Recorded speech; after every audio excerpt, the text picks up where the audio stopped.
2014 এবং 18 সালের নির্বাচনে দায়িত্ব পালন করা যেসব ডিসিকে ওএসডি করা হয়েছে এবং বাধ্যতামূলক অবসরে পাঠানো হয়েছে তাদের সবার বিরুদ্ধে ঢালাও মামলা হবে না। যাদের বিরুদ্ধে আর্থিক কেলেঙ্কারির অভিযোগ আছে কেবল তাদের বিরুদ্ধেই মামলা হবে। সচিবালয়ে এসব কথা জানিয়েছেন জনপ্রশাসন সচিব মুখলেসুর রহমান। এছাড়া শিগগিরই আরও 9 জন বঞ্চিত কর্মকর্তাকে সচিব করা হচ্ছে বলে জানান তিনি। মফিউর রহমানের রিপোর্ট। 2014, 18 ও 24 সালের বিতর্কিত নির্বাচনে অনেক ডিসি রিটার্নিং কর্মকর্তা হিসেবে দায়িত্বে ছিলেন এবং নেতিবাচক ভূমিকা রেখেছিলেন। তাদের মধ্যে যাদের চাকরির বয়স 25 বছরের বেশি তাদের বাধ্যতামূলক অবসরে পাঠানোর সিদ্ধান্ত নিয়েছে সরকার। বাকিদের ওএসডি করার সিদ্ধান্ত নেওয়া হয়েছে। এরই মধ্যে 3 দফায় এরকম 67 জন ডিসিকে ওএসডি ও বাধ্যতামূলক অবসরে পাঠানো হয়েছে।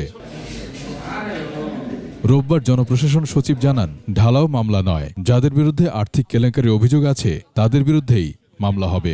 যারা এমন ধরনের হিনিয়াস অফেন্স করেছেন ফাইন্যান্সিয়াল, যদি দেখেছি সত্যি সত্যি ঘটনা আছে, সেই শুধুমাত্র সেই কেসগুলো আমরা দুদকে পাঠাবো। 2024 সালের নির্বাচনে যেসব ডিসি রিটার্নিং কর্মকর্তার দায়িত্বে ছিলেন তাদের বিষয়ে গোয়েন্দা সংস্থা অনুসন্ধান করছে বলে জানান তিনি। 24 সালের বিষয়ে আমরা পুরোটাই গোয়েন্দা সংস্থার কাছে পাঠিয়েছি।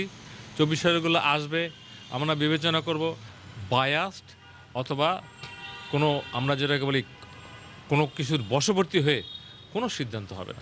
এসব সিদ্ধান্ত নিতে গিয়ে কারোর সাথেই অবিচার কিংবা পক্ষপাতমূলক আচরণ করা হচ্ছে না বলে দাবি করেন জনপ্রশাসন সচিব। তাদের নামে অপপ্রচার অথবা কোনো অপরাধের সাথে জড়িত না অথবা এই ধরনের কিছুই করে নাই, সাময়িক ওয়েস্ট হয়েছে, তারা খুবই সাধারণ জীবনযাপন করে, এটা কোনো সমস্যা না।